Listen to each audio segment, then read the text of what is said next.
बुरे कर्मों का फल हमेशा बुरा ही होता है, इसलिए दोस्तों कभी किसी के साथ बुरा नहीं करना और हमेशा अच्छे कर्मों की तरफ अग्रसर होना चाहिए। नमस्कार दोस्तों, मैं आरजे अनिल आपके सामने एक कहानी लेकर आया हूँ। एक प्रेरणादायक कहानी। एक गांव में एक कंजूस सेठ था।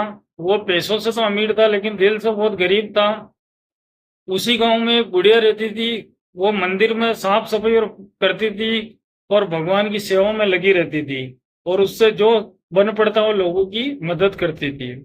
एक बार गांव में अकाल पड़ गया, सूखा पड़ गया, सब कुएं सूख गया, लोग अन्न के लिए तरस गए। तब वो बुढ़िया उस कंजूस सेठ के पास गई और उससे कुछ अनाज मांगा। तो उस सेठ ने बोला कि जा बुढ़िया यहाँ से और उसी भगवान से मांग जिसकी तू सेवा करती है, वही लाके देंगे तुझे अन्न। तब वो बुढ़िया मन ही मन रोती हुई भगवान के मंदिर में गई और भगवान के सामने बोला कि अब जो है जो तू ही है, तू ही मेरी मदद कर। तब अचानक ही बादल गिरा है और मूसलाधार बारिश हो गई। बारिश इतनी जबरदस्त हुई और इसके अलावा एक अनाज से भरी हुई बैलगाड़ी उस बुढ़िया के घर के बाहर आकर खड़ी हो गई।